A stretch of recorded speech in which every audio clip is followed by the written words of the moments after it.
Are you finished? I'm so excited to be. I'm so excited. Russell, do you have any control over this man? No. Got to do a song. No. Do you have any idea? Well, wait a minute. I'll show you his picture. This is Ron, that's Russell and their friends, ladies and gentlemen, the Mail Brothers who have caused this. You're really choked up to be here, aren't you? This is Sparks! Zoo time, is she a new time? The mammals are your favorite time. You're running water tonight. Heartbeat, increasing heartbeat. You hear the thunder of stampeding rhinos, elephants and tacky tigers. This town ain't big enough for the both of us. Tell me who's gonna leave.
Nearly unclassifiable, they've been labeled glam rock, synth pop, disco, new wave, and art pop. But none of these labels truly do justice to Ron and Russell Mael, who've been making music as Sparks for nearly 40 years. Forging a path through a rapidly changing musical climate, Sparks has remained on the foreground of musical innovation for nearly every one of their 21 albums. Now, to celebrate the release of their newest, Exotic Creatures of the Deep, Sparks is again forging new ground, this time in a concert hall. Yeah, well, we're doing a strange conceptual series of shows in London. Sparks has 21 albums, or soon next week we'll have 21 albums in case with the release of our new album called Exotic Creatures of the Deep. And we were trying to come up with an angle, some sort of way to really focus the attention on our new album, and we thought, well, what better way to do that than to perform a series of shows where we do every single one of the 20 albums that led up to the new one at a time, and do them from album number 1 to album number 20 in its entirety. And it's just a concept that we felt would not only point up a lot of attention to the new album, but it's also a concept that probably no other bands would be crazy enough to want to do, nor would, there's not that many bands that have 21 albums in the first place, so we thought it was something that would be really unique to Sparks. But before they can reach song 256, they had to start at song 1. But the story of Sparks goes back further than that. The story of Sparks goes back to 1969 with the formation of the band Half Nelson.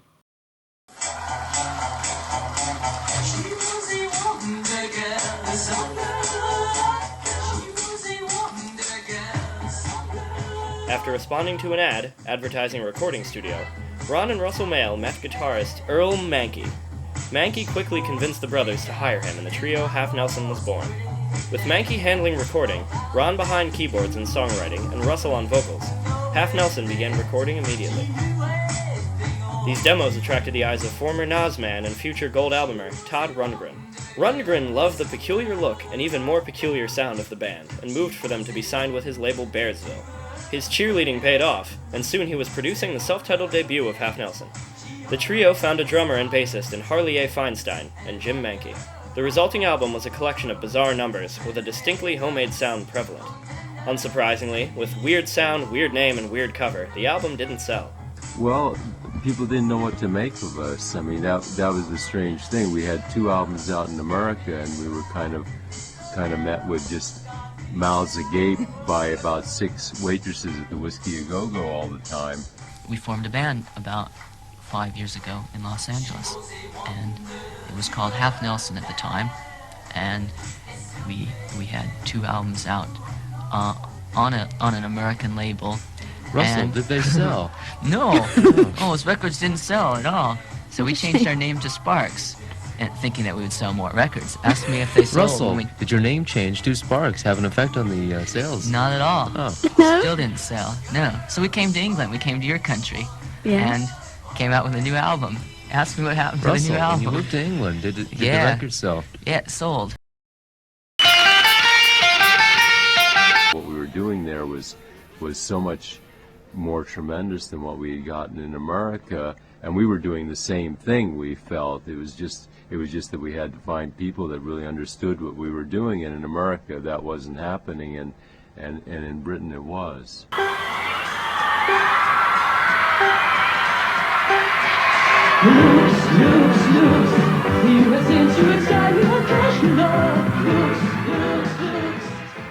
Kimono My House and its follow-up, Propaganda, would prove to be huge hits and cemented, rather oddly, the boys' famous heartthrobs. Well, we weren't expecting that sort of thing, just lyrically what we're doing and all. It's not the type of thing that one would think you'd have screaming girls, reacting the way they were to songs like, Talent is an Asset. It was about, Einstein and stuff. It's not the normal kind of song that gets that kind of reaction.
Oh,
by 1975, glam rock, which the group had been awkwardly lumped with, was faltering, and their next album, Indiscreet, failed to garner much attention. It would be another 4 years and 2 albums before the boys would find commercial success again.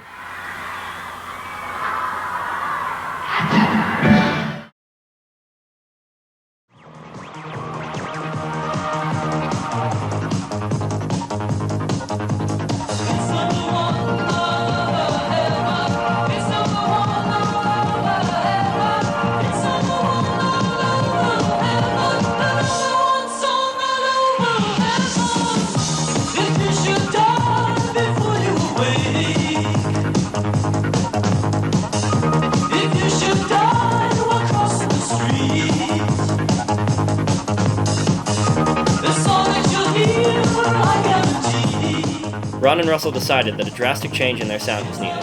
The brothers loved Donna Summer's hit, I Feel Love, and contacted producer Giorgio Moroder. Together, they wrote a new album, #1 in Heaven, and pioneered a new era of music. The album represented the band's first taste of success in the US.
The follow-up to #1 in Heaven, Terminal Jive, was creatively and commercially a failure. The brothers found working with Moroder stifling, and decided to drastically change their sound for the 80s.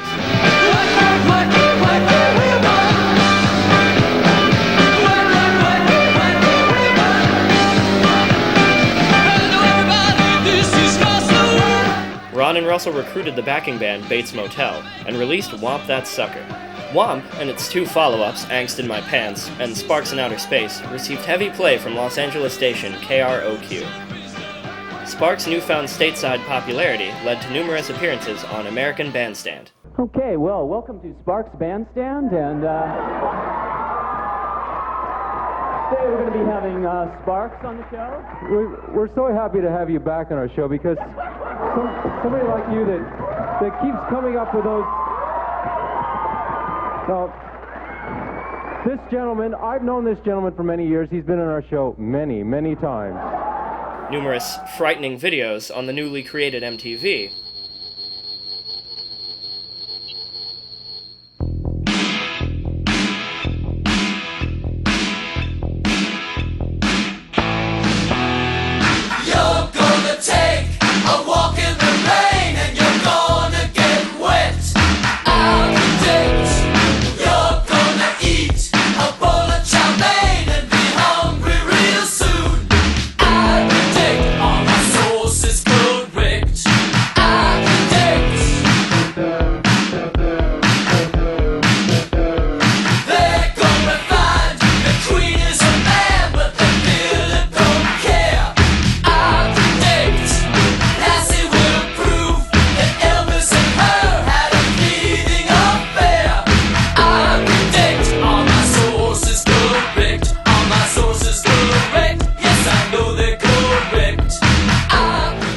Appearance on a 1982 episode of Saturday Night Live. With a few words about his first song. The mouse is a member of the rodent family, distinguished from the rat in that it is smaller in size. It usually measures 6 inches in length, approximately 15 centimeters, and weighs 1 ounce, which is of course approximately 28 grams. The mouse is responsible for much of the world's pestilence and destruction. When the mouse is not scaring women, eating saltine crackers from cupboards, or ingesting huge amounts of saccharin in laboratory experiments, the mouse has been known to enter the world of entertainment. One such mouse was named Mickey.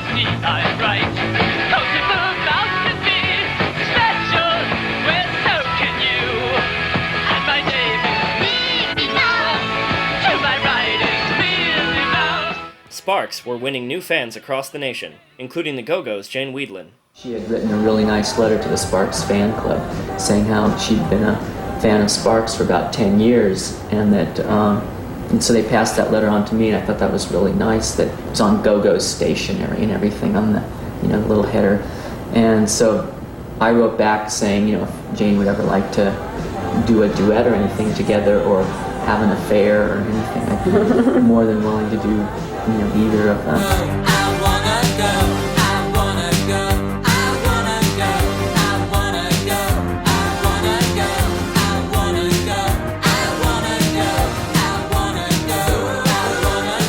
The duet with Jane, Cool Places, became Sparks' biggest U.S. hit. How did you fall in with this company? We met on a love-boat cruise. No, not seriously. How did you get a telephone call? Did you see her? Who made the first call? Oh, it was mutual admiration for each other's respective groups, and then mutual admiration for each other's bodies. Will you stop that? I knew if I let you go long enough, I'd be in trouble. It was a good time to be Sparks. Unfortunately, it was not to last. Despite the popularity of In Outer Space, their next two albums failed to chart, and after the release of Music That You Can Dance To, the Bates Motel musicians were dropped from the group. One more album, Interior Design, would follow, and following its commercial failure, the brothers would disappear from the music industry, seemingly forever.